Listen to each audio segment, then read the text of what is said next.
Things have changed. And now we have insert ad. Insert. Impeccable timing. Might see one of these, maybe. I don't know. Yeah. Ooh. Yeah.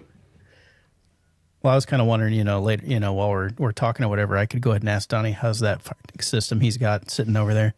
Yeah, I know. It's still trying to figure out how to use it. I'll bet it's not the most user-friendly from my experience. Yeah. The very first time I got it out, I'm like, hey guys, how do I put a script on Now this what? thing? Yeah. Well, it didn't help that when I bought the controller and a module all at once, and this was before he was really selling the controller. He was so it was relatively new, and it just didn't work. It simply didn't work. Wow. Power up, but it had no wireless communication, and we went through a billion steps to troubleshoot it, and finally I just took it apart and found a solder joint, or found a solder bridge on the wireless module where it was basically being pulled into reset all the time. So it was never coming up, and that was annoying, but we got it fixed. I didn't have to send it back or anything. So, Well, I mean, as much as it sucks, there couldn't have been a better person to happen to. Like, right. Yeah. And again, I don't hold it against him because I basically had to beg him. He didn't want to send me one. He was like, it's not ready yet. The firmware is not ready, yada, yada, yada. So like I said, I don't hold it against him, but it was just a fluke accident on a, early, I don't want to say it was a prototype, but just an early unit. And, so. Yeah. And that's actually, Warriors. I was going to do some videos about it originally. And then I decided not to because I was like, I don't want to not say about my experience. Yeah. But I also just didn't want to do that because it was an early unit. I didn't want to drag him through the mud either. So I just decided not to. Yeah. I He's think been a lot has changed since then. very, very responsive. I'd imagine. Like, Yeah. that was I crazy. don't think he sleeps. I don't think he sleeps. I don't think so Yeah. either. Yeah. Yeah. Like every time we've emailed him, like we get a response, like no matter what crazy. time of day it is, you get a response like right away. FireTech Firing Systems, precision you can trust. FireTech Firing Systems are engineered for professionals who demand reliability, flexibility, and long-range performance in every launch. With long-range wireless connectivity up to 3 miles, FireTech operates on the 868-915 MHz frequency, a far less congested band than 2.4 GHz, delivering stronger, more stable communication even in challenging environments. Designed with portability in mind, FireTech modules are compact, lightweight, and travel-friendly, making them easy to transport by air or in checked luggage without hassle. Power is simple and reliable thanks to USB-C charging, allowing quick recharging anywhere and seamless backup power using standard USB power banks in the field. FireTech offers unmatched flexibility. Modules can operate independently without a controller, enabling users to fire multiple modules simultaneously using onboard panel buttons or a compact 4-button remote. Built-in automatic error detection continuously monitors every module.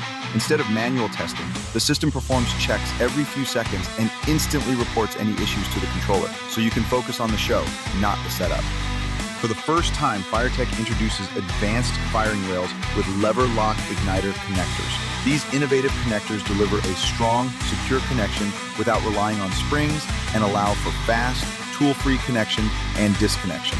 Rails connect to modules using standard UTP cables, ensuring durability, simplicity, and easy replacement.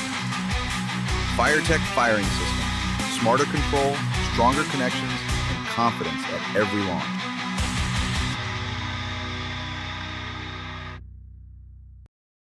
Right. But yeah, Well- so that was everybody. We answered everybody's question right there. What firing system did I go to? I think we solved the problem. Well, this must I be don't the think that's season gonna be- finale episode. Season, Yeah, I know. I don't think that's gonna- told everybody we had to wait. Yeah, I still think there's going to be plenty of questions though. People aren't going to be happy with just knowing what the new system is. Everybody wants to know the story. Everybody wants to wants to lie. know the story. Everybody wants to lie. Yeah, we'll get there at some point. At some point, we'll get there. We don't need that kind of drama.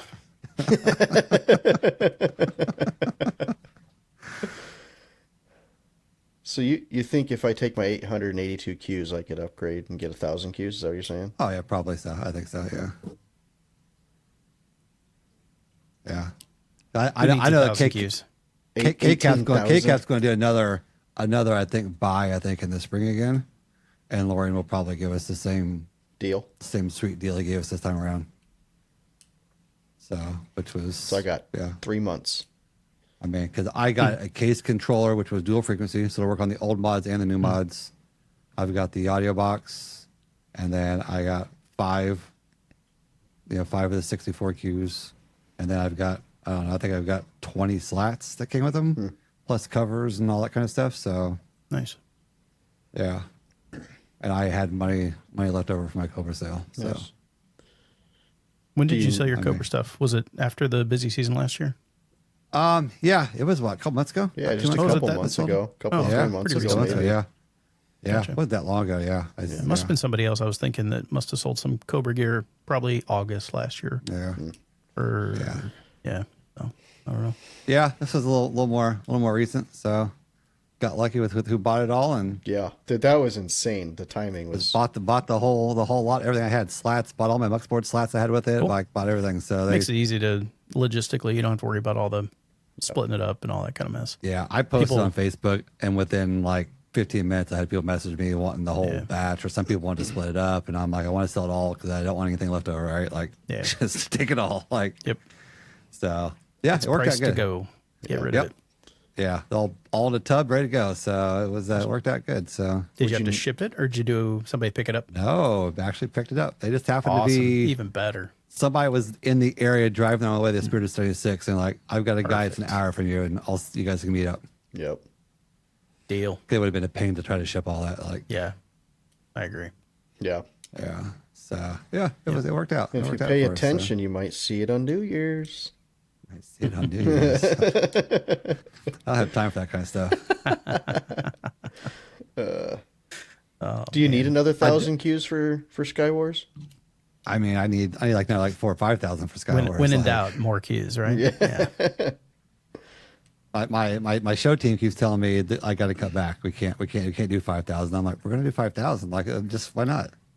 Well, firing equipment's not the limiting factor. What is budget? Well, right. I think You it's know? just I mean, you can obviously get to a point where you can spend too much money, put too much product up, and then Oh, totally agree. it's Yeah. yeah. Sky We've Pew. all seen those shows. It's kind of a shame when it happens, but Yeah. you live, you learn. It's an expensive lesson, Yeah. unfortunately. It's one of those things where maybe look at maybe the next time around we start doing quality over quantity. You start looking at Yeah. better product versus just put a bunch of stuff up. Yeah, it wasn't one of my shows, but it was just on the other side of the river in Missouri. One of our customers basically really wanted to bump the budget up like 40% or something over last year, and we basically told him it's just not going to work. Like, why don't you do 2 shows or something? Because if you put all that in one show with your venue, you can only shoot 4-inch shells. It's just going to get old real fast. So Yeah. I think he struck a pretty good deal where they're going to do a smaller, like $12,000 or $15,000 show in June, and then do the big show July 4th. Nice. I think it'll work out always pretty good. good. I think they'll be happy, and I think maybe this will wet their whistle and maybe always do 2 shows. We'll Okay. see. That's kind of my hope anyway. Yeah. I mean, so while we're talking about fire systems, like what are you primarily using, CJ? Mongoose. Really? So, I was a pretty early adopter of Mongoose. Was kind of a part of a core group of guys that were starting a company, and we all got together and talked over all the options. And basically, it was Cobra, Mongoose, Starfire, Fire One. Those were the options we were all considering. And fortunately, the company gave us the option. If your region wants to adopt a different system than everybody else, then so be it. You can do that. We had a sit down with Don and Neil, and they brought out a prototype unit and showed it to us, and we checked it out, saw the software and everything. And I think we bought one Fire One system, and then I think we bought a lot of Mongoose. So we kind of started that company on the back of Mongoose, for the most part. So, Well, yep. That's awesome. And actually, that was my first sale of circuit boards, slats.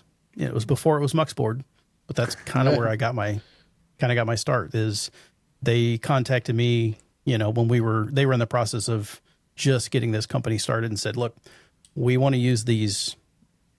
They weren't even called quick plugs at that point, because this was well before Cobra did it. This was when they called them quick connect e-matches. And they were like, we're thinking about using these different firing systems. What can you do? They wanted to know, can we do one slat that's just going to work with all of them, you know? And so that right there kind of edged Cobra to the sidelines a little bit, because we could use the same slat with Mongoose, Starfire, and Fire One. And so that's kind of how I got started. Is I designed my first one for that company. And, you know, until recently, my first order was my biggest order. So that was really scary, you know? So I think when we started that company, I think I ordered 1,100 boards. Wow. So that was a lot when you have never done it before. So, wow. Yeah. So you said until recently, so that means you've had a bigger order. I've had a bigger order dollar-wise. Okay. I can't say I've had a bigger order quantity-wise since. Wow. So maybe. We'll see. We'll see what I can work on. Yeah. So. You still get that 10% off. Yeah, exactly. Yes. Hey everybody, CJ here with muuxBRD, and if you're serious about your firing system, you also need accessories you can trust. I've been designing custom slats, breakout boards, adapters, and more for over a decade, and that makes muuxBRD the industry OG. Still not sure? I get it, but here's the thing. Every slat and breakout board is designed, built, and inspected to meet or exceed IPC electronics industry standards. And that's a level of quality and reliability you're not going to see just anywhere. So don't settle for less. Check out the new website and see for yourself. muuxBRD.com. That's muuxBRD.com. Now, let's get back to the podcast. Dream, slide it down, slide it right. Custom cuts lighting up the night. More robbery for the pros and the crews. See, just got the fix for what you do. Slide it down, slide it ball. Position lines never getting old. For the sparks, for the flames, for the show. More bar slats where the legends go. Oh, man. Yep. So you want to order 1,101 boards? Yeah. I'll give you a discount just so I can say I got the biggest, beat my record, right? It'd be like getting 100 boards free, 10% off. Yeah, exactly. You buy 1,000, you get 100 free. That's funny. Yep. Oh, man. Talk about this killer shirt you have on, man. This thing is fantastic. I bought this for Sky Wars and it didn't come in time, so I thought this is the perfect time to bring it out of the closet and wear it. Debut the shirt. Yeah, pretty much. Yeah. Yep. Guess we should introduce our guest, maybe, huh? Yeah. Oh man. He's wearing his name tag. Yeah. Right. Poster board. Poster. Yeah, you can't see the sign in the background. Here. Ooh. Oh, it's backwards. No, it's right on my side. It's right. Oh, okay. All right. Yeah, It's backwards for you. So you want to take a guess? I know we need to introduce, but I just started thinking of this. You want to guess what the number one word we used on the podcast this year was? You're using some AI to tell you No. what number order you use? No. Riverside told us. It's probably the same word you repeat all the time in between every segment. No. No. Man. I don't know. Cake. Cake. Wow. Yeah. Did it tell you the second? It did not. Didn't just that's the most common. That's just the most common. Dang. Yeah. I don't know. I just thought it was kind of I intriguing. mean, we had a whole cake. We had a whole cake segment. We did. Riverside's probably going, okay, we've got these guys that are talking about cake a lot. Yeah. They don't do a cooking or baking podcast. What is going on? Clearly they're in the wrong category. Clearly. Start popping up on all the cooking podcasts. Yeah. What cake you cooking up today? Right. Yeah. Pyro Unleashed cake. Shh. Can't let the cat Yeah, out don't of put the this one bag in your yet. oven. Yeah. I wouldn't even suggest microwaving it. Right. It'd probably be fine, but The metals, I don't know. yeah, Well, you never what do know. you think? How That's about what you it? try Okay, it. we need a segment. You got an old microwave? I know you got cake. I Let's might do have it. cake. Go out in the backyard. How about muuxBRD will sponsor the microwave? Oh, I'll order one, have it alright. sent to your house. I would do it. I would do Throw it. run an extension cord out in the backyard, throw Yeah. a cake in it. It'd be fine. Just plug it Hell in. yeah. That'd be fun. Run. Oh, man. But that elusive podcast cake might be actually happening. I don't know. We have to see. Yeah, I have to see. that'd be a Okay. perfect looking one to for do it. it with. Yeah. Keep looking for it. Keep looking for it. Got some ideas, some feelers out. So, yeah. Anyways, proceed. Proceed. Well, we got Mr. muuxBRD himself on tonight. We do. Mr. CJ. Thank you guys for having me. I appreciate it. Yeah. Thanks for coming on. Glad we finally. I don't know if we were recording yet, but it's only been a while in the works. You know, So 2 years, it happens. Probably. year and a half. I don't know. I'm somewhere pretty there. sure since like season 1 we were probably trying, I would Yeah, imagine. I think so. I think we were coming up with a list of like He was on the OG list. the OG list. The OG list. He was on the OG list. He was. Nice. I got to say that video was pretty pretty good. It was. It's pretty cheesy. It was good. So, Anyways. well, let's get a little bit from CJ here on. Yeah. I guess we haven't had John, so we get to do the whole backstory with CJ. Okay. A little bit, how you kind of got, I guess, into fireworks, or the whole story there on. Want to share it with us? Okay. Well, we kind of already talked about how I got started with muuxBRD with that order Yeah. for the company I'm working for. But as far as fireworks go, I want to say it was kind of similar to Tim Jameson's story where, he was shooting fireworks and getting in trouble and kind of got scared straight. I was pretty young, though, probably 13, 14, and lived in a very fireworks not friendly state of Illinois. And was shooting fireworks, in the backyard when the parents weren't home. And we had a very nosy neighbor that liked to call the cops on me. So the police and fire department were very familiar with where my house was. So after spending a good portion of a day in the police department, I got scared straight and decided to figure out a better avenue for this. And at the time, my big hobby was baseball. And it just so happened my baseball coach at the time, my Pony League baseball coach, was the guy that shot the local fireworks show or fireworks shows. And, like I said, I was probably, let's put it this way. This is before the ATF regulated fireworks. So it's been a while ago. I couldn't drive to my first shoot. I had to ride my bike. Yeah. And so I met up with him, helped him unload racks. We were doing all the doing all the stuff. And he let me load a few shells. And this was like a hand fire reload show. So we unloaded 24 racks. And then, we put a bunch of shells in metal garbage cans, that kind of thing, pretty old school. Oh yeah. So he basically said, well, if you want, I'll let you reload shells for me during the show. So I was reloading 4-inch shells, and he goes, the only thing I ask is when you get that can empty, you let me know. So I told him when I reloaded the last one, and he handed me the fusee and said, here, you light the rest. That's awesome. So I hand lit the rest of that show, which was probably, a couple of racks of 4-inch shells or whatever. And I was hooked, obviously.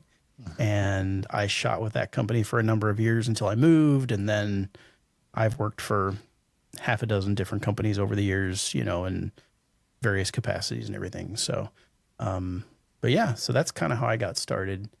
It was, I think my first year was either 95 or 96. So it's been a while. Been a good long while. Yeah. So. I was still in high school. Yep. I was just being born. Oh man. You're welcome. Donnie, how's it feel to be the two old guys in the room? Holy I know, cow. we are. Yeah. Golly. I would say funny. David looked like he was like 12 years old. I mean, It's been 14. We can't go backwards. I think you've gotten a little bit older there. I mean, you're getting a little, try and grow a little bit on there, a little bit of age. Just don't want to Yeah, look I don't know like how. it's not working very Like, well, but it's like 6 months worth of growth there. Yeah. and So You know- do you do any of your own personal shows now, CJ? Honestly, I don't. It's one of my bigger regrets is because I got started so young and doing 1-3 shows. I kind of missed out on a lot of the consumer stuff and doing my own, I did eventually get to a point where I was selling my own shows and I got to pick and choose, more. Definitely scripted some stuff, but it's always been mostly 1-3. The company I work for, we bring in some 1-4 Pro. That's definitely helped a little bit. But honestly, I've been so busy lately with, between family and muuxBRD that scripting shows is kind of out of the question. I kind of lean on the other guys in my region or other guys in the company to script shows that I need now. So, yep. yeah, that makes sense. It is weird. Like once you dive into the business aspect of the industry, Yeah. you don't. And for me, to, it's enjoy it been- as much. Yeah. It's definitely been business for a lot of that time. Yeah. The first company I worked for, which actually, John Mickrut has ended up with some of the equipment from that old company I used to work for, S&N Displays. Oh, okay. He's ended up with some of that. I saw in some of his pictures. I thought that was kind of funny. But working for them was the really the only time it was quote unquote fun. After that, it seemed like I kind of got poured into the deep end of, not really selling shows at that point, but was involved in the sales and involved in DOT and all that kind of mess. So that sucked all the fun out of it real quick. yeah. So Yes, it will. I definitely enjoyed it. Work going with the company I'm with right now. It definitely brought a kind of refresh that because I got to go after the shows I wanted to go after. I didn't have to go after a bunch of legacy clients. I got to put together the shows how I wanted, got to script them if I wanted to, could have somebody else do it. Just got a lot more freedom and everything. And that was really nice. And that kind of reinvigorated me a little bit, at the time to enjoy it again. So Good. That's really, really good. yep. What I know Donnie kind of Donnie wanted to ask this, so I'm just going to ask it. And if you can divulge, you can. If you can't, we completely understand. But what is the board design process for muuxBRD? And how does that and the software you use? I mean, what all does that look like? I don't know if there's trade secrets, but No. or if you want to chat about that. I'll be honest, when somebody asks me what I do, because my day job is also designing circuit boards. That's Yeah. what I do. This is not some, I'm figuring it out in my basement and just kind of fly by night. This is what I do day, night, everything. And I got started laying out circuit boards and actually making my own circuit boards in college. And that sucks. Thankfully, it's much easier today to get circuit boards made for you. The quality is so much better in many cases, and it's so much cleaner and easier because it's a nasty, dirty process, Yeah. But as far as the design goes, at the basic level, it's really a glorified game of adult connect the dots. But there's a caveat. Just because you connect the dots doesn't mean that you can assemble the board, doesn't mean that the board can be manufactured. It doesn't mean that the board's going to function right. When it comes to the software we use, you can kind of think of it as any CAD software. It's just that it works in the space that is a circuit board. And for those who aren't super aware of how circuit boards work and everything, they're basically layers of copper. And those layers of copper it starts out as a solid layer and you etch away the copper you don't need. So the software tells you where you want to keep the copper. And then they use a chemical process to remove the copper where you don't want it. And then one of the real magic things about circuit boards is you can make connections between different layers. So you can go from the top to the bottom, or the layers in between. And you basically drill a hole through that board and then you plate it with copper. So you make that physical connection with plated copper through the holes, through the layers of the board. And the holes you drill are pretty tiny. Most of the vias, which go between the layers that I use, I think the holes are about 16 mils, so 16 thousandths of an inch in diameter. Wow. And then the board manufacturers actually have to get copper plated in that hole, so that's a challenge in itself. But I let the experts handle that, and they're really good at it. Yeah. Most of the time. I mean, how many times did you have to go through the process to get it refined? Like, I'm sure you had some bad boards over the years and all that kind of stuff, and trying to like a lot of trial and error kind of stuff. Oh, yeah. So there's a couple things that you got to look out for that cause you issues. One, maybe you just didn't get the electrical connections right. Maybe you got pin 1 going to pin 19, or Q1 going to Q19, or vice versa. I've had some cases where I just missed a connection. They were this close together, but they weren't touching, and unfortunately in some of these situations like that one, because it was so close and I thought it was connected, I missed it. And that's one of those expensive lessons that I have sitting on my floor in my shop, because I have 375 boards that are missing one connection. Ouch. So that hurt, as you can probably imagine. But I keep those boards in a stack down there in the corner as a constant reminder not to do that again. So, ouch. Yeah. But as far as like how many, the iterative process, it honestly, you get it right the first time sometimes. Yeah. Most of the time, no. I'm going to find something I want to refine, because everything is always so different when it's on the screen versus when you get it, and you get to hold it in your hand. It's different, and you look at it differently, and you're going to find things that you just want to do different. For example, I'm working on a little, I've got those E-match testers for slats, and one of the ones, somebody wanted a single E-match tester. So I'm making one of those. I'm on like the 5th revision of this thing. It's the simplest thing you would think.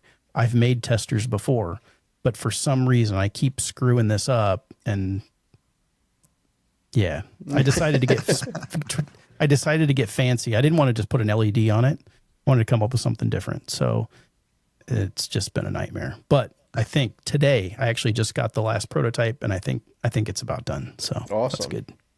Yeah. I mean, does it happen a lot where, like, okay, so think of, a slat like 1 through 32. I mean, do you ever get it where, 1 is actually 32? Because, that usually typically matters, or is it not that? At this point, I've got enough designs that I know are good. Yeah. That's really a non-issue. Most of the issues I'm going to have today are, is this usable? Did I put the connectors too close together? Mm-hmm. Is this manufacturable? Maybe if I make these boards a little bit narrower, it'll fit into my manufacturing process a little easier, because I don't have the biggest equipment, like some of the big assembly houses might. So I have to make it work within my process, because I like to do a lot of the assembly myself. And because I've kind of built on this over time, I don't want to be the guy that's just run of the mill hand soldering these things together. I've got a process, I've got equipment that's similar to what you're going to see in a factory, and I'm trying to make sure that what I'm doing is as good as what you're going to get from a factory. And that's one of those reasons this past year I took the time and the investment to get my process IPC certified. And that's an industry standard thing for electronics that basically gives you a set of guidelines that you design to and you build to and you inspect to. And that gives you some assurances that you're doing this right. You've got a quality product. And it's gonna behave reliably for, the future. Yeah. You kind of allude to a little bit there. You like to assemble these things yourself. So, how much of that process are you doing of that assembly? Like, are you doing all of it, or are you getting just plank boards? Like, how much of that are you doing? The bare boards themselves, the circuit boards, I have made somewhere else. Like I kind of said earlier, it's a dirty, nasty, messy process, and it's not really practical to do it yourself, especially with keeping up quality and stuff. Yeah. And there's a lot of, you can get circuit boards made dirt cheap, but that's one of the things from my day job is I deal with our purchasing department and I meet with our suppliers regularly. And we have suppliers overseas. We have suppliers here in the US. And that has taught me a lot about how to vet a supplier. So when I go to buy circuit boards or circuit board assemblies for muuxBRD, there's a lot of experience that I can bring from my day job to that. So it really has benefited me that I can weed out some of the crap, shops and stay on top of the quality and still get a good product and that's going to meet my needs but not blow the budget. Yeah. So, because that's one thing, in my day job, I do circuit boards. I'd say most circuit boards are at least 4 layers and as many as 16 layers from the top to the bottom. And, muuxBRD, it's 2, 4, and I've done a couple of 6-layer boards for some unique projects. So I need different suppliers for my day job versus muuxBRD. Those are going to be 2 different specialties, but the logic and how you pick a supplier is very similar. Yeah. Yeah. So that's the boards. I buy the boards, right? I do a lot of I put most of the parts in and then solder them and inspect them here in my shop. Yeah. So now that being said, I do have some assemblies that are made in a factory, and some of the ones that are larger boards, so, kind of, I held up a larger assembly here. I could do this in my shop, but it's easier and it doesn't fit my process great. So I have those assembled in a factory somewhere and then shipped to me. And then I end up doing a final assembly. I don't know if you guys can tell, but that's 2 board layers. Yeah. So I have the top assembly made with all the slat connections, and then I assemble this second board on here in my shop. So very good. That's awesome. There's a lot more into it than I even realized. So oh man, I'm intrigued. It's a lot more than a workbench and a soldering iron, that's for sure. Yeah. Oh, so I'm sure. There's and that's one of the things that I was actually just talking about at work today was there's been 2 things that I did that made a big difference in the quality of the circuit boards that I solder. And the first one was controlling the humidity in my shop made a huge difference. Because these circuit boards are made of fiberglass. So there's a glass fiber that's got epoxy basically impregnated in it. And that glass fiber can somewhat absorb some moisture. And I think it affects the solderability and the quality of the solder joints you get. So when I get those circuit boards, they're vacuum packed. They've got desiccant bags and humidity indicating basically little pieces of paper that indicate different humidity levels. So I know the humidity level of when the board was shipped to me, and then I keep it humidity controlled here in my shop until I assemble it. Wow, that's awesome. Yeah. And then the other thing I did that made a big difference was I preheat all of my boards before I solder them. And that allows, again, it's just overall you're getting a better quality solder joint than you could with just a soldering iron. I'm heating up the entire board, top, bottom, the connectors, everything to a certain temperature before I solder it. And that gives me the best solder joint you're going to get. No doubt about it. Are you using your microwave to heat those boards up? Yes, I throw them all in the microwave. Yes. Maybe that might be a good microwave to use to put the cake in.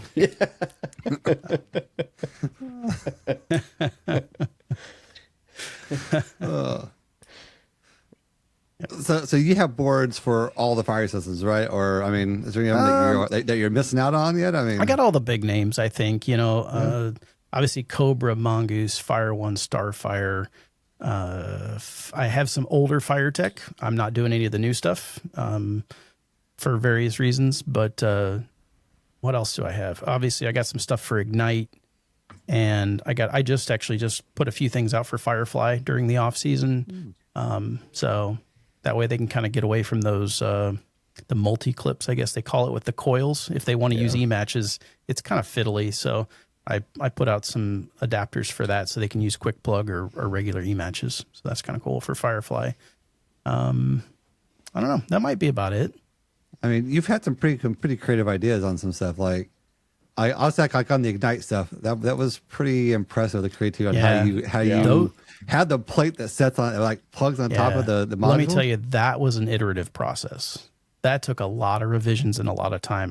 Actually, David, didn't you get one of the early prototypes of that? I believe I did. I think I did. So I think you did, and you said it didn't work. I believe so. And I figured out why.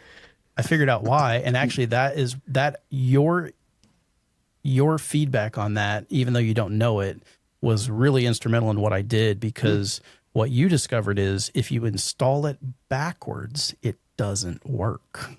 Right. So if you look at those boards now, you'll notice that they all go, there's a little cutout for the Ignite logo to make sure that people are installing it the right way and not upside down. Oh, okay. Because what I gave you, David, was very easily, you could have the jacks pointing off to the left or the right, and it would fit. But it doesn't work when you install it backwards. And there was no indication of that when I gave it to you. So interesting. Yeah. Yep. That's one of those things that when you told me it didn't work, I got like instantly like scared, because I knew these things work. I tested them before I gave them to people.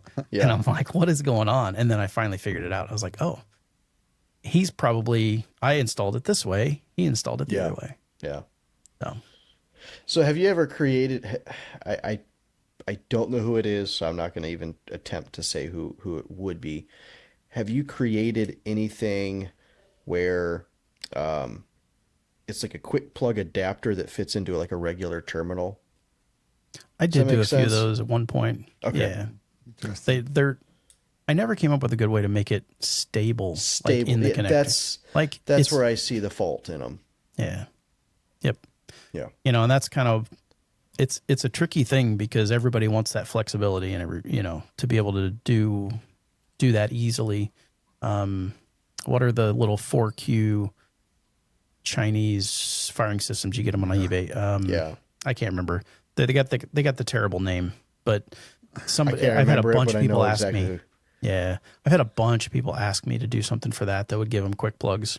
I could do it, but it's either going to be expensive, which is counterproductive in that case, because that firing system is super cheap. Yep. It's going to be clunky, where it's not very stable in those connections, or it's going to require heavy modification of the module. Yeah. And I don't think people are going to want to modify it, and I don't want to support it if it requires modification, honestly. Right. And I don't want to put out a product that's clunky and is not very stable and easy to use.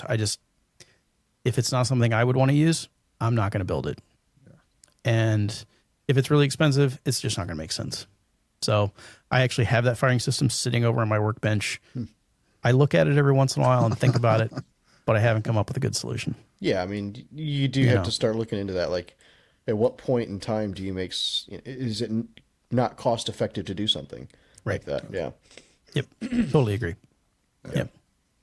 Might as well just buy a quick plug module at that point, right? Like, yeah, exactly. Right. Yep.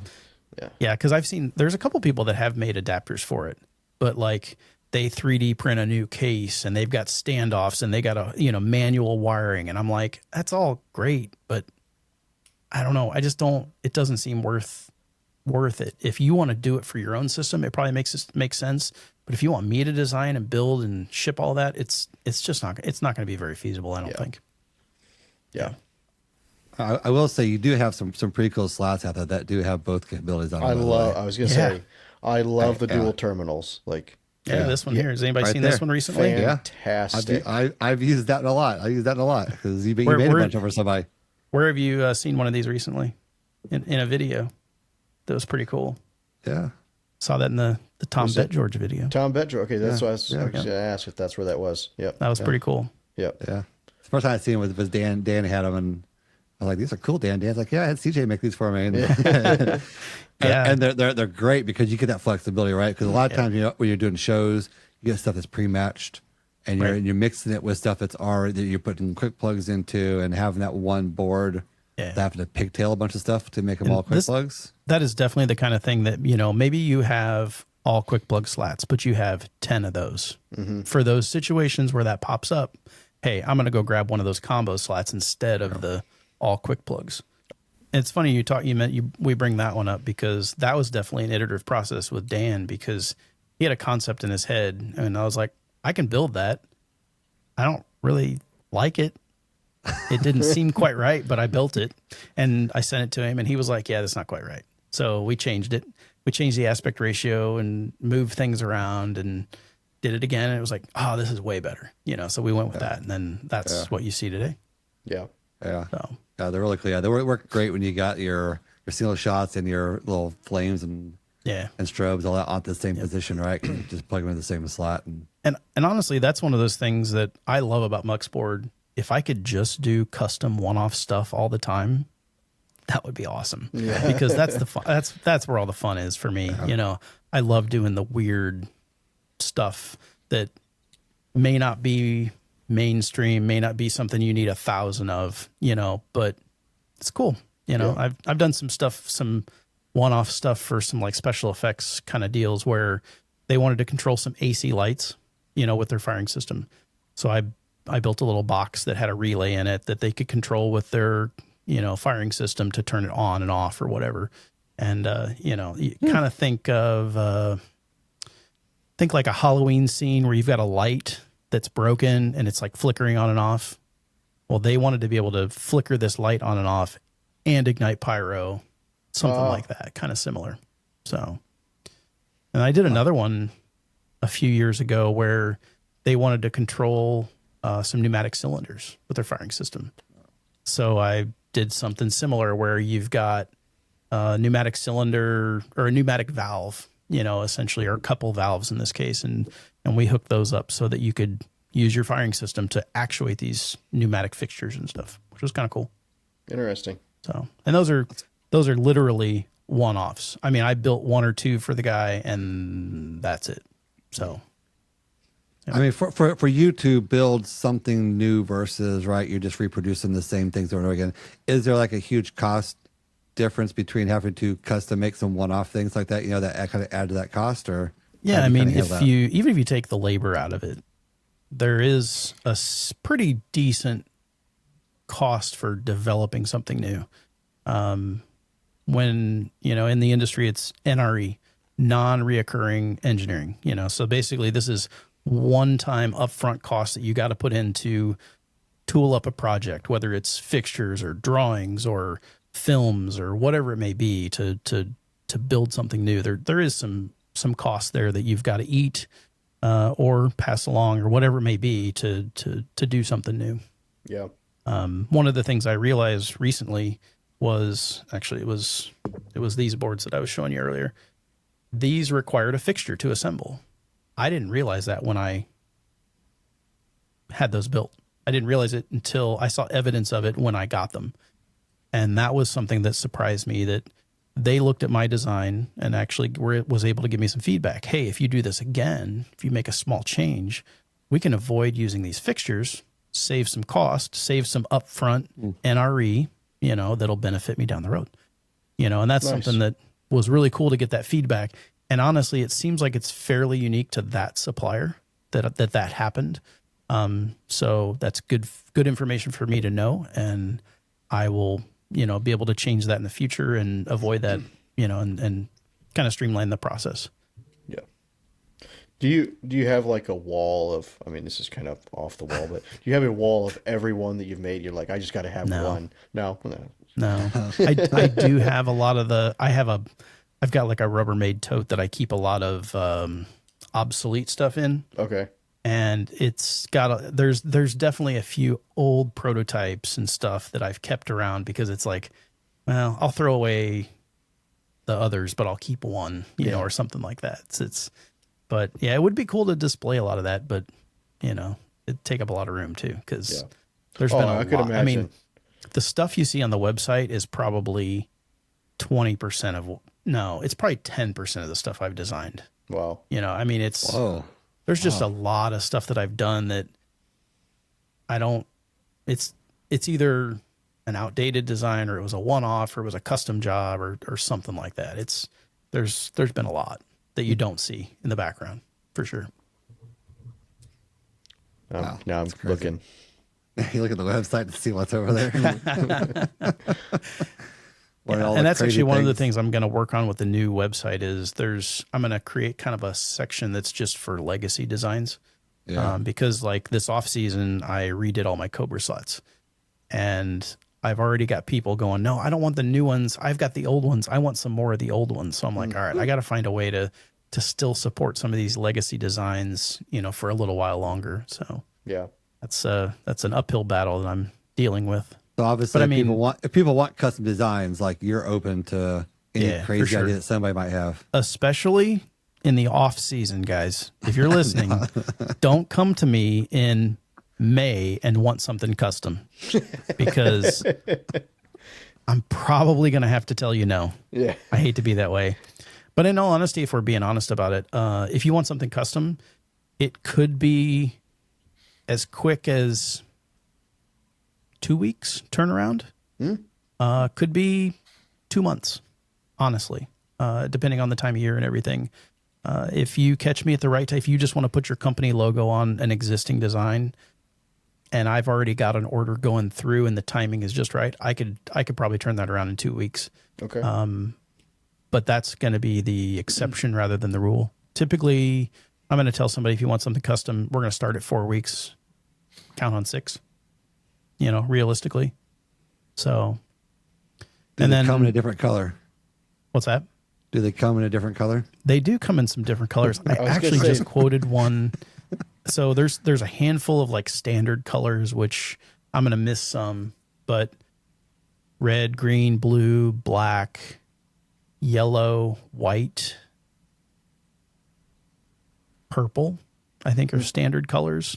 Somebody recently got a hold of me and wanted orange. I do. I think it was a Facebook post. Somebody asked you that, I think. It could have been. And I could get orange, but unfortunately it was cost prohibitive. Wow. It was going to add, and he really only wanted, I think, 10 or 20. And for orange, it's like a $200 adder, and you can't justify, I know, right? Yeah. So you can't, if you're getting 20, you can't justify an extra $10 just having orange, right? Yeah. It just doesn't work. I mean, you could do it. I'll be honest, I have done a few slats where all they wanted was one. That's it. One of them was kind of a commemorative thing they were giving somebody who was retiring from the company. And it was a very special one-off kind of thing. And that one they got a deal on it because it was a cool project that got me to do something that I hadn't done before. But it turned out really good. And then, you know, when it comes to like a display company that's looking for a slat, sometimes before they make a big investment, they may just order one so they can hold it in their hand, try it out, that kind of thing. And so I've definitely done that. And sometimes, you know, they come back and order more. Sometimes they don't. But at least they know they were able to hold that in their hand and try it out before they make that big investment, you know, before they go order 1,101 of those circuit boards. So. Now on the obviously you have a lot of the quick splits. Yeah. Maybe talk a little bit about like what those are, and you obviously have those in various different sizes. Yeah. So the quick splits, I can actually I did not want to build the quick split. If you guys remember Scott Shue, Scott Shue begged me and begged me and begged me, and I finally built the quick split. And part of that is I actually designed a breakout board similar to the quick split for somebody else because they wanted a breakout board, but they didn't want me to buy them. They wanted to build them themselves. So I agreed. I'll design it for you. You take on everything else, because they were wanting hundreds of these things for their business. And then Scott came to me and said he wanted something like that. And I didn't tell him about the previous design I did, but I was like, you know what? I don't want to do it. I don't want to copy, exactly what they're doing. So I said, if we can come up with something to make this design, the quick split at the time, more unique or something different than the previous design I had done, I'll do it, And at the time I thought I might just make them for Scott, but they turned out to be fairly popular. And the things that made it different than the previous design were, on most of the quick splits, there's the notches to store your lead on. Yeah. So you can wrap that wire around there. And I thought, this is perfect. This takes it and makes it a little more usable, and makes it stand out, which I thought was cool. Mm-hmm. And the other thing was, I added the empty header pins, so you have a place to store your jumpers when you're not using them. Because the other design I did had a much more elaborate jumper system to it, and when you weren't using them, you'd lose them. You'd just throw them in your toolbox and never see them again. Well, these, you've got somewhere to store it. And those were the two things that gave me the confidence that the quick split would be different enough and better. That was the thing. I wanted to make something that was just going to be better than the previous design that I did, So started off with the quick split 12, which, if you're not familiar, basically the gist of all of these breakout boards, all the quick splits, is a quick, easy way to connect multiple quick plug matches to a single queue.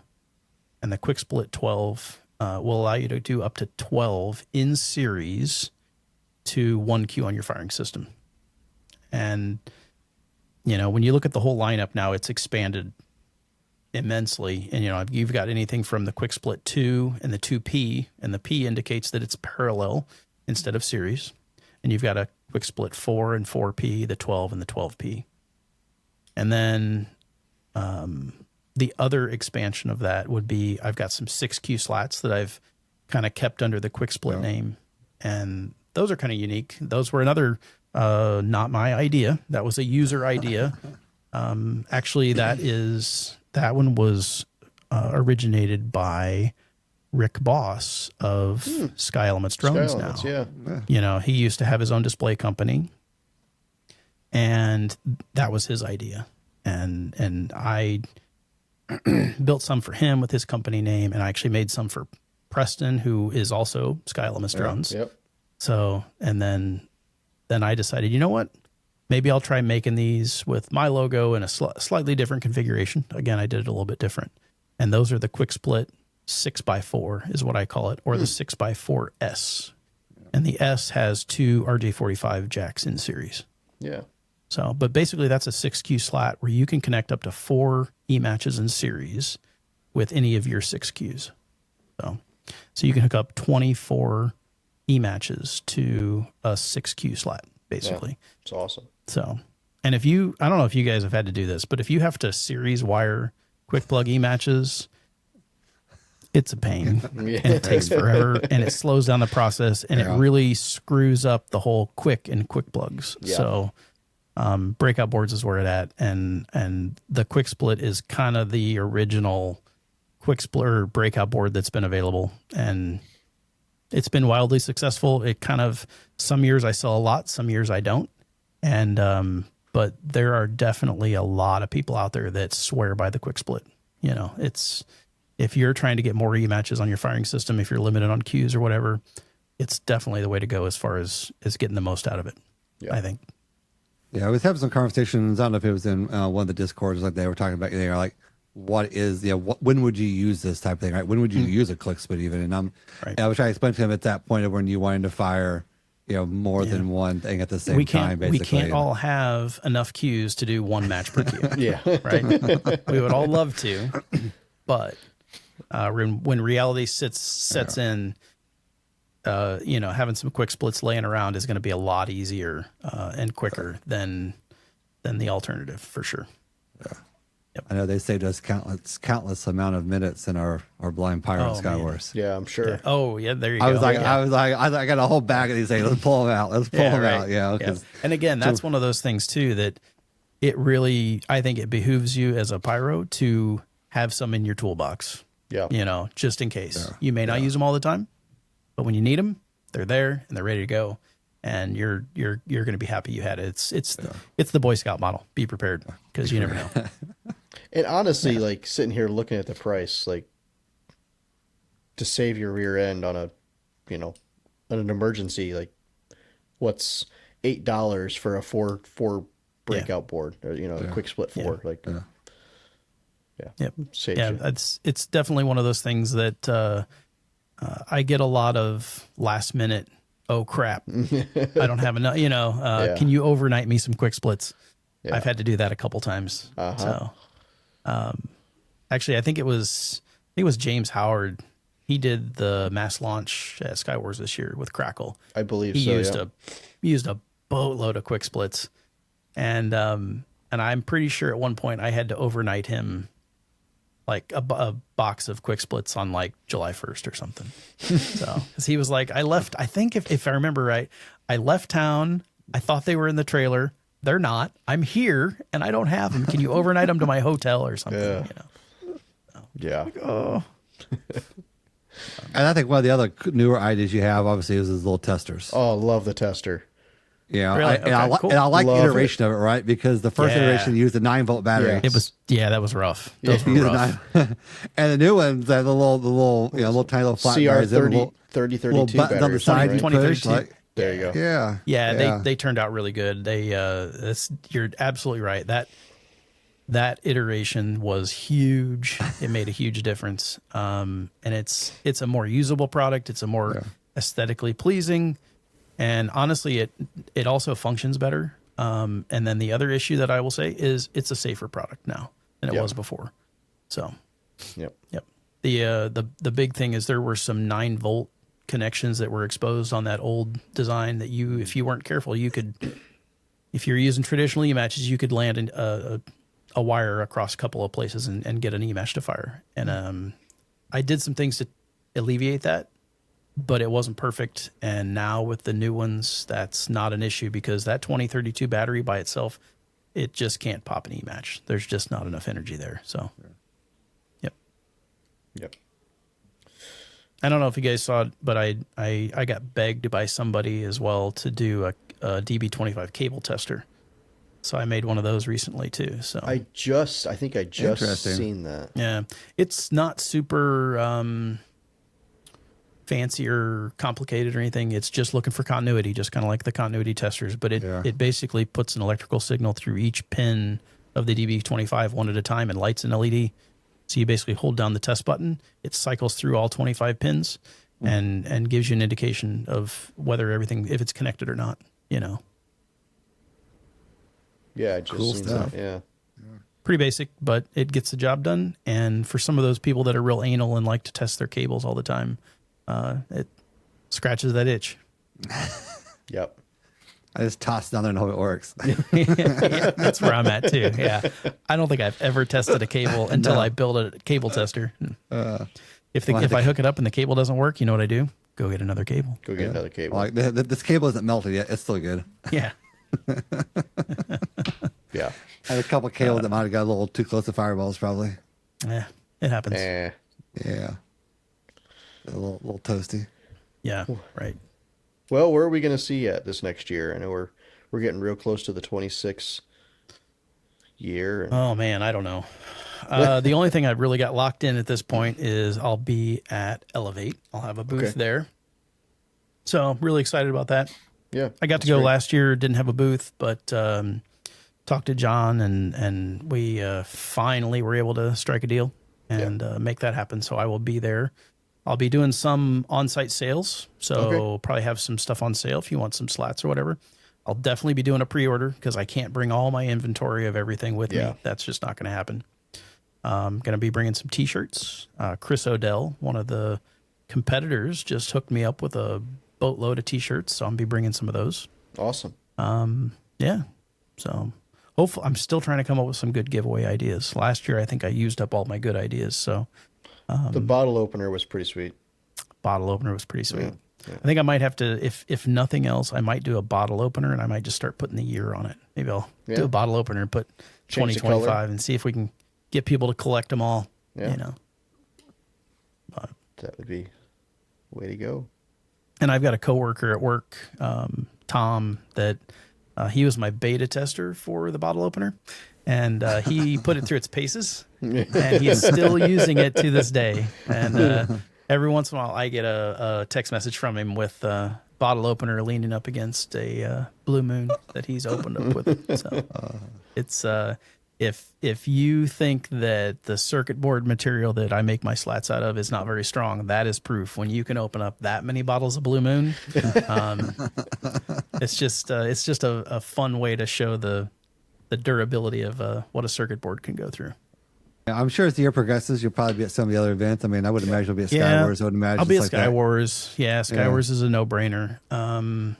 I don't know what else I'm going to make it to. Last year was at, I guess, Pyro Jam. So I saw David out there. That was a lot of fun. That was really nice because that was a nice chill weekend. Didn't really have anything to worry about. Although I did get that little scare that they were telling me there was issues with the slats. Yeah. Nothing like stressing me out, but Especially that many once we out in found the Tim, field. he made sure that was not a slat problem. So that was good news. Yeah. But I Do you don't ever know if do you I'll ever do make it Pyro to Jam PGI? again. Do you ever make it to PGI or anything? Or I haven't made it to PGI in a long time. That's a rough time of year for me. I've got one of my clients that I do shows for. They do a bunch of summertime shows, and that's a busy time of year because it's coming off of 4th of July. So a lot of my other shooters are burned out, don't want to do shows. So I end up doing it birthdays and anniversaries and all kinds of stuff that time of year. So it's tough. I would like to, but if I ever make it out to PGI again, it'll probably be for just a few days, not all week. So, and honestly, I'm kind of holding out for PGI at a venue that's a little more exciting. So I don't know. Wisconsin and Iowa don't sound that exciting to me. So I don't know. We'll see. That's funny. I don't think you're gonna have PGI Illinois probably. No. Oh no. How about a PGI Utah? I don't know. I'm just saying. I've always wanted to go to Utah. Heard it's nice out there.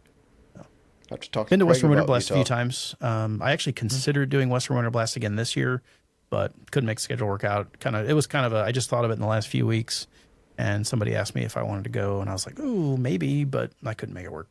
Yeah. So last time I was out at Western Winter Blast time was right before COVID, and I'm pretty sure I was one of the early cases of COVID that I caught on a plane or something coming back. So yeah, but had a lot of fun out there.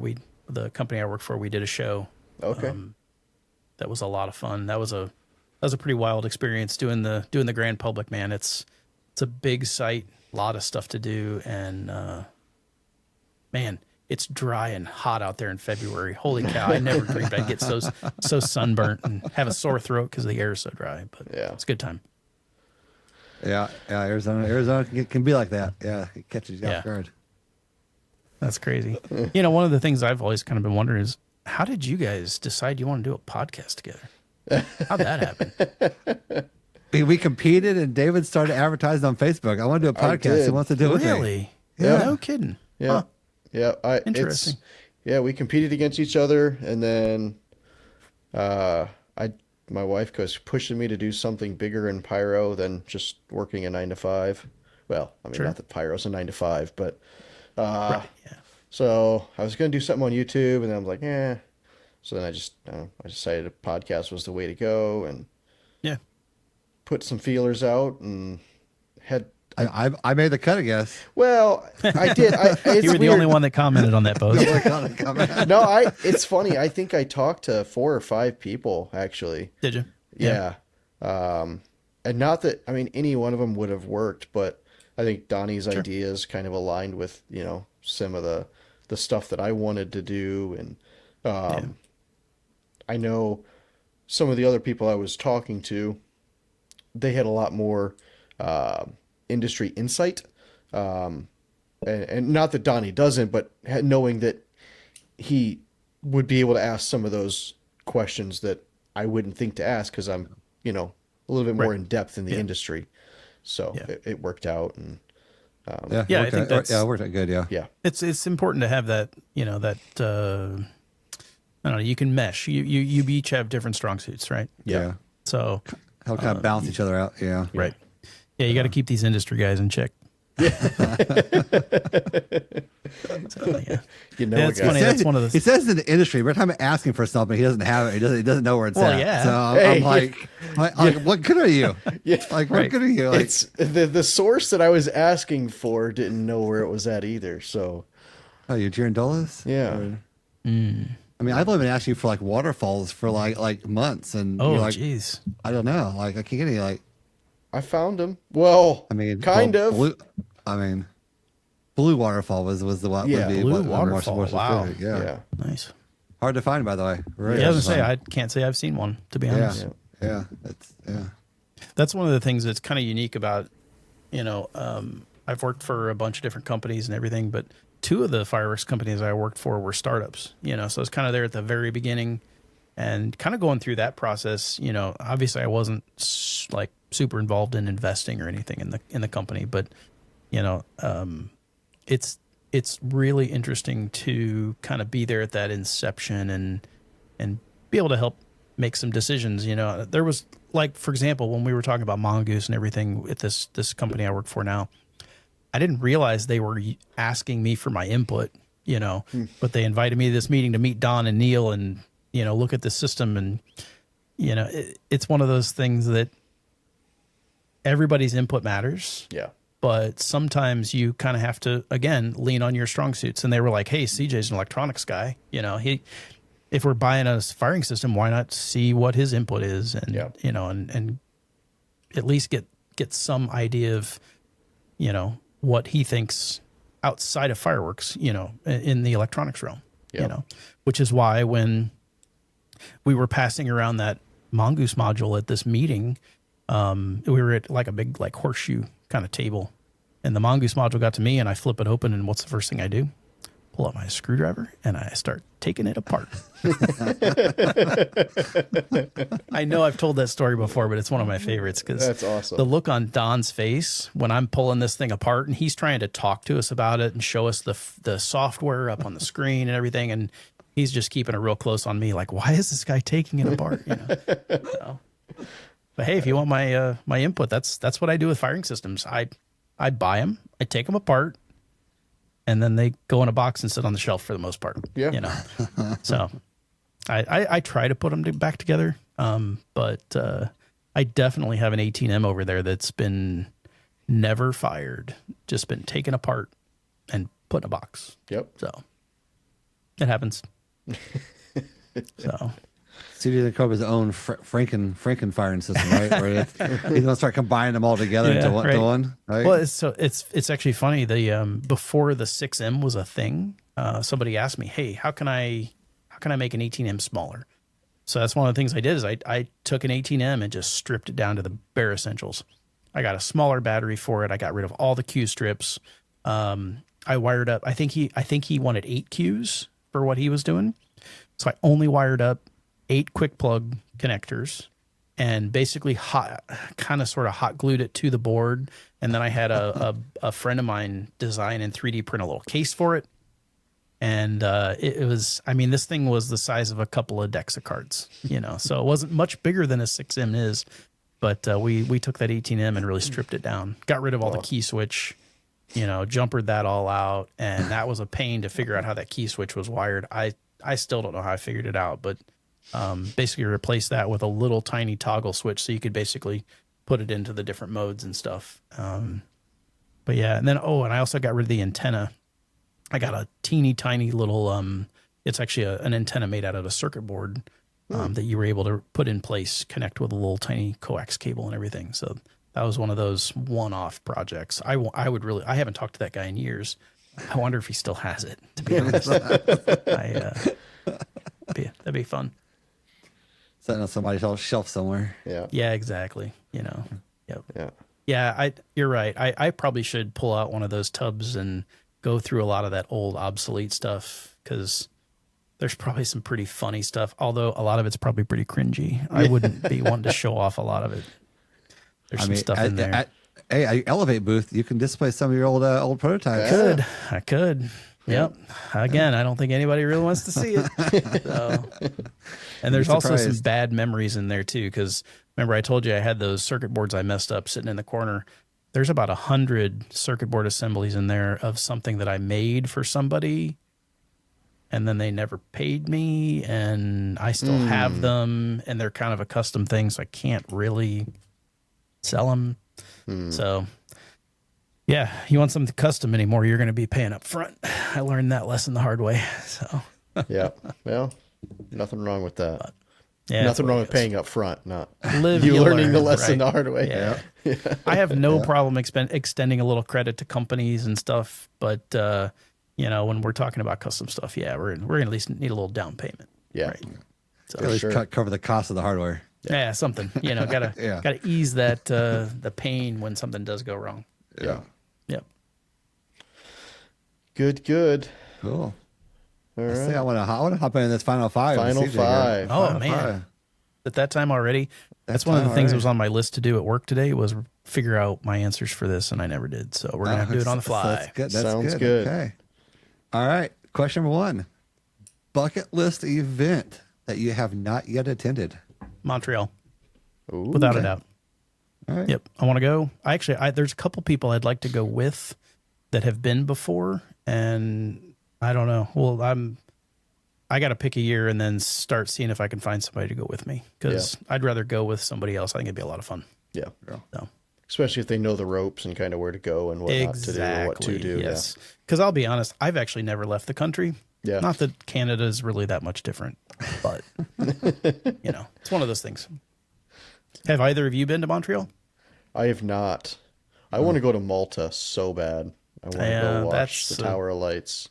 I think that would be great, but that's a lot. That's a big trip to justify, and Yes, it is. I'm kind of a cheapskate when it comes to that kind of stuff. So I get it. oof. If you want to go to Montreal, I know a guy that'll go with you. Well, Just got to pick a weekend. just pick a weekend. Yep, exactly. Yep. I think it was last year somebody I know went, and I think they were able to get 2 shows in just a few days. Boy, who was that? I don't remember now, but somebody I was talking to at Sky Wars, they went, and because normally those shows are about a week apart. Yeah. And for whatever reason, the way the schedule worked out, they had 2 shows within like 3 days. And I was like, dude, that would make it a lot more justifiable if I could at least go for 2 shows. You know? Yeah. And actually, while we're talking about it, if anybody's company is going up there to Montreal, needs somebody on the crew, free labor right here. I'll pay my way and everything. So you just let me know. It's honestly a tax write-off for him, because he can be like, well, look at muuxBRD here at Montreal. No, I'm just kidding. Yeah, it's sales trip. Yeah.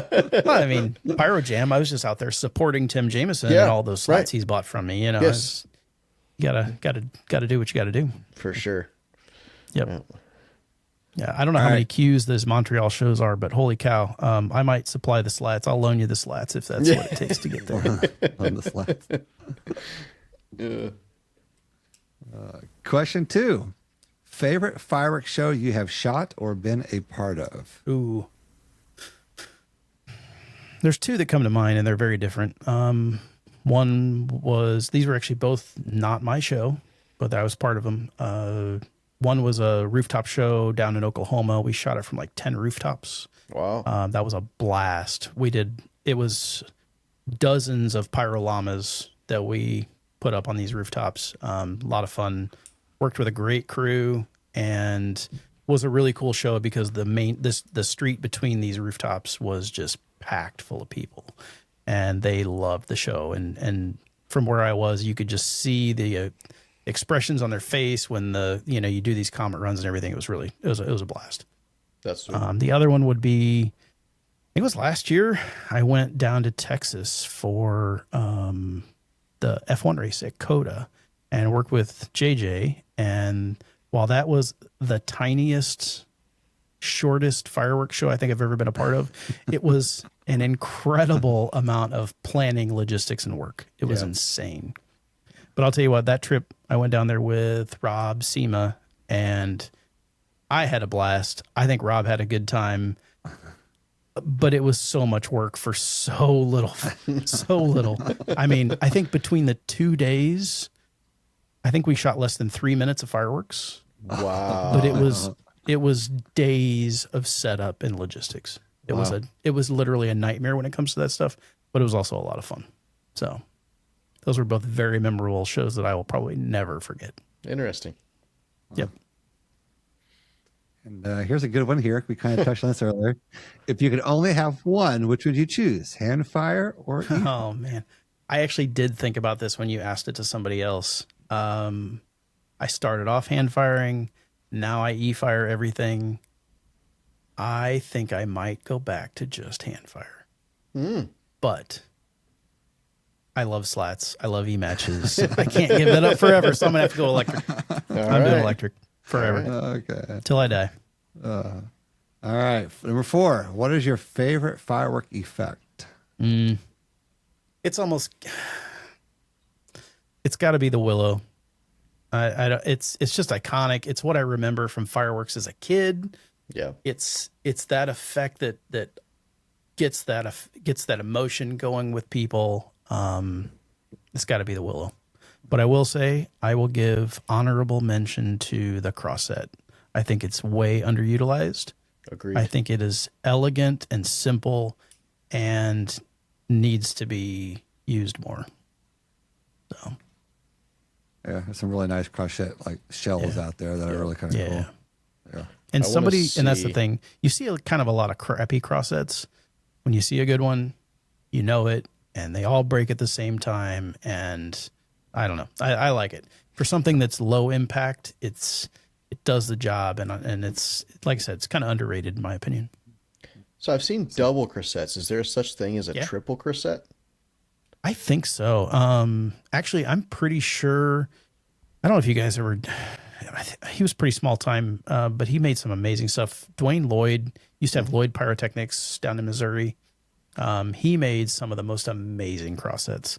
He made a 5-inch cross set cylinder shell that was about 12 inches long. Ooh. And it was a cross set. And I'm pretty sure those 5-inch cross sets that he made were triples, triple breaks. Yep.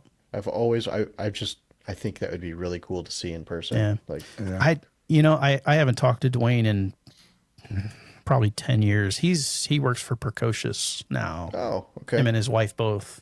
So, but I don't know. I haven't looked at their catalog in a while, but it makes me wonder if he's making any of those. He makes some incredible stuff for sure. Interesting. All right. And then the most controversial question. Does pineapple belong on pizza? I don't care. You can have pineapple on your pizza. I wouldn't order it that way, but I'll eat it. So, that's where do you guys fall on that one? Yes. Pineapple. Yes. I eat pineapple, yeah. I just had some last week. it's fine. Like, Yeah. Yeah.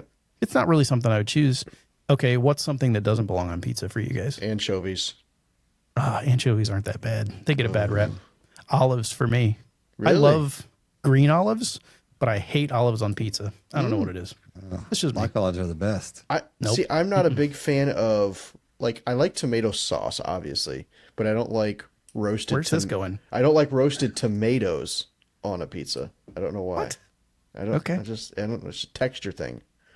All right. Fair enough. Yeah. Fair enough. Maybe it's the skin. I don't know. You can put anything on pizza and I'll probably eat it. Yeah, that's about right. That's Yeah. about true. I mean- Honestly. Yeah.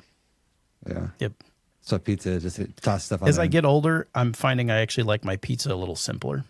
Like used to be more the better, but now I'm like, let's just pick and choose. Let's keep it simple and use better ingredients and have a nice pizza. Yeah. So now, are you guys like thin crust, or you guys want like the full thick crust, or? I run the gamut, man. Yeah. I love some Chicago style deep dish. It's really more of a casserole than it is a pizza, but it is what it is. I like Uno's. That's my choice if I'm in Chicago. But I love a thin crust. Monocles is near where I grew up. They're not really down here where I live now, but Monocle's is a really good thin crust. Honestly, though, I'm in St. Louis, so thin crust is Emo's, and I think it's ketchup on a cracker, basically, and it's pretty terrible. But I like to a each good. their own. I like a good thin crust.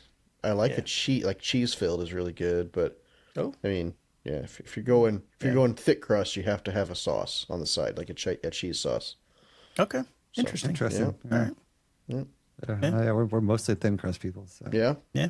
Like the little crispiness of it. Yep. Sadly, I think I eat more frozen pizza because my kids love it. Yeah. I just hate frozen pizza these days. I'm kind of over it. But Tombstone. gotta keep the kids happy. What's that? Tombstone brand. I don't even know. Whatever's in the freezer. Whatever my wife buys. Whatever I she don't know. buys. Yeah. I think it's Jack's, maybe. Jack's. I don't know. Okay. I don't know. You want to give a shout out, CJ, for muuxBRD, to your website, all that kind of stuff? Yeah, if anybody has any questions, custom projects, any kind of firing system accessories, really, just check out my website. I got a new website this year. You can see it at muuxbrd.com. And place an order. Send me an email. There's, if you see something you like, you want something different, just let me know. We'll see what we can come up with. And I hope that everybody can find something they want, even if it's just a bottle opener or a couple of quick splits. It doesn't matter, let me know. And so plan ahead. Don't wait till the last minute. 4th of July will be here before you know it. And it's what, DEC 10 still? DEC 10 till the end of the month. You got it. right. Yep. Absolutely. 10% off. And get it before the first of the year, because after the first of the year, things start heating up real quick. With, a lot of the display companies are hitting me up for some bigger orders because their budgets are renewed and all that kind of stuff. So Yeah. get in early and you'll be ready for the 250th anniversary this year. Gonna do any custom 250 plates? I should, shouldn't I? Yeah. Should stamp Somebody 250 wants on all it. your boards. Yeah. Somebody wants it. Tell me. We'll make it All happen. right. Yeah. I can't remember. You're in Discord, aren't you? Yeah, I he's in- am. he's- Yeah. he's in I'm it. I'm kind of a lurker in the background. That's fine. I read a lot, but I don't Yeah. comment too often. I'll throw my fine. 2 cents in every once in a while. Yeah. Yeah. When you got somebody saying something wrong. Honestly, a lot of times it's have you guys been getting on and doing audio or anything? You guys No. did that last year some. Eh? I remember listening to you guys, listening to the conversation a lot when I was Yeah. like filling orders and soldering Yeah. boards and working in the shop. So that was always Yeah, good. we haven't we been in had the a lot. lounge a lot the as much lounge. recently, That's what it's called. Yeah. Yeah. Yeah. But Yeah, the no, lounge has been I'd check pretty it out, and quiet. I definitely recommend it if anybody has not been over to Discord yet, because it's kind of nice to have a collection of people that can all talk about the same things, whether it's Pyro or the podcast or whatever it might be. Yeah. And there's good advice in there too. So there's a lot of people, and it's not just hobbyists, it's not just pros. It's a good mix, and Yeah. you get some good stuff. It's a lot of fun. Yep. Yeah. Talk about everything. Everything. Everything. Yeah. Yeah, what goes on pizza? Yeah. Cakes and microwave cakes should go in the microwave. Whatever you want. That'd be the hot topic in Discord. What Yeah. what cake to put inside David's microwave? Yes, absolutely. Yeah. I'll I need to get some muuxBRD stickers made and we'll put them on the microwave. So All when right. you're videotaping it, we know. We don't. Do There that. you go. Yeah, we can do that. And I also want to give a little shout out to some of our other sponsors tonight. Yes. Aside muuxBRD, Winda Fireworks been helping us out this year. They come on board. It's kind of nice. And T-Sky, T-Sky, very, very big. T-Sky, they're very big. And I know that you guys have been working a lot with T-Sky there, David, lately. And We so it's have. kind of cool to get them to come and support as well and Yeah. be a part of this. Yeah. Lots And of then, window on the way. Yeah. So So show a lot of product coming in there. Yeah. And then PGI again, right? Got convention coming up next year in Wisconsin. We kind of touched on that a little bit earlier and stuff. Yeah. So again, go check out pgi.org. Get information on convention and updates like that. We'll have Craig on probably sometime here after the new year. Yeah. And the more dive into some of the details of some of the shows. And if Craig knows that you're shooting a show or something like that, we don't know, right? know what? Craig doesn't Big know. news Right? might be coming. Yeah, we don't know. Never know. Well, Craig doesn't know yet. So. Craig You guys are doesn't know it terrible at keeping secrets, by the way. And then obviously our big announcement tonight, FireTech is officially a sponsor of our podcast this June. So I bought FireTech. I reached out to Lorraine, like, hey, I got a podcast. You want to sell some more stuff maybe? Or, Okay. Since he was like, yeah, let's give it a shot. See what happens. And so, huge shout to him. So it'll be our Pyro Unleashed official firing system. Yep. FireTech firing system. So go check them out if you're interested. And hopefully maybe at some point, maybe we can get a time zone shift and maybe get Lorraine to hang out or something, maybe something. Or You should. That would be a lot of fun. Yeah. So, but yeah, huge shout to him and wanting to hop in this with us. And so, yeah, and of course CJ there, muuxBRD. Yeah. Yeah. Huge Like I shout said, out. we figured we had to say your name right this year eventually. So Yeah. we didn't wanna- yeah. Actually, that was one of the things on my notes for this episode that was Yes. I was supposed to do it earlier. That if anybody says muuxBRD wrong, you owe me a beer. Oh, okay. I don't really drink beer, but that would be the sweetest beer that somebody would owe me. Because, yeah. It's Now, don't get me muuxBRD. wrong. It's muuxBRD. I admit it's a terrible name, but I was in a pinch, and I sat down and decided I have to come up with a name tonight one time, and I was like, I have to do it, and that's that random collection of letters is what I came up with. Yep. So Too it late is what to it change is. We're living with it now. It's everywhere. It's on my shirt. It's on the Yep. fake wall behind me. It's on Right, your that's- wall. It's on that So- wall, Yep. It is what it is. yeah. muuxBRD.com. Don't forget. Don't forget it. Okay. All right. All Well, right. we're gonna take a couple weeks off. Yeah. Nice. Gonna take Glad I a got to you week guys off. before the break. Yeah. Have Awesome. a, Enjoy the holidays with families and friends and Yeah. whatever we want to celebrate. Yeah. Happy then I think- Thanksgiving. Just kidding. It's past that. You guys gonna be doing any traveling over the holidays? You staying close to home? I We think will be David's staying home close for to home, us. right? Yeah. I actually am going to my parents and then my in-laws in like a day and a half. Gotcha. And coming back home. So besides that, yep, staying home and Cool. back to building with David and Donnie. I'll be building my chicken coop. Hey, I'm gonna be painting the kitchen this weekend. I think. Yeah. Yeah. Yeah, my Did you drywall guys. He's been here every day doing the mud and Nice. stuff. Wow. Yeah, it looked good. I'll tell you what. Immediately to my right, I have a office that's framed out, wiring's roughed in. I need somebody to do drywall in there. So if any of you guys want to help me out over the holiday, I'll take the help. So I am not your guy. oh man, Yeah. And then I think we're going to come back. I think for the first year, I think we're going to try to maybe put together a little listener Discord episode party. Yep. So that'll be fun. I'm going to toss a little something on the calendar for a little reminder for people, and we'll have set up a night there to kind of record and get a little listener party going again. So If you want to be a part of it, got to maybe we jump can into drag Discord. CJ. Maybe drag CJ into our listener party or Yeah. something. Maybe You let me know. Yeah. I'll be there. First 10 people in, right? first 10 probably. Is that what it is? You can only Yeah. do 10? Yeah. Oh man, that'll fill up fast. That'll So- fill up real fast. Can you cycle through people? Like, can Could. you Yeah, have somebody probably on? could. Probably could. Yeah. Okay. Yeah. Kick them off after they got on for a little while and cycle somebody else in. Peace out. You asked enough questions. Yeah. I didn't like your Limited to question. 5. You're booted. Done. You didn't like pineapple on pizza. You're out of here. Yeah, that's right. What's the password? Pineapple's good on pizza. Pitiful. Pitiful. And on that note, guys, go out there, have a good time, have a safe holidays. Yep. Enjoy the time with the family and friends, and enjoy the time off. And we'll catch you all guys back in 2026. Yep.